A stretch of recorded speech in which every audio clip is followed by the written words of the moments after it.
Zaštiti svoju raznolikost. Što više jezika govorimo, što više pisama znamo, to smo bogatiji. Očuvajmo svoju raznolikost.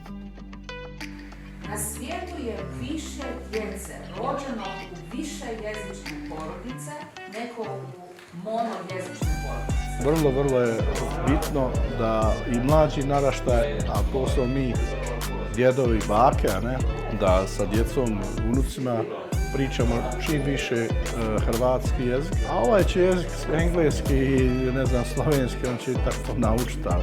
Ali opet je kad mene osobno, kad ne kaže stari djeda, ne kaže mi djedo, gdje si bolan, to me nekako podsjeća na moju mladost. Mislim da svaki jezik, maternji ili svaki koji se nauči, obogaćuje. U biti i sa iskustvima nije samo pitanje komunikacije u društvu s drugim ljudima, nego u biti otvara nove svijetovi, književnosti, filmova.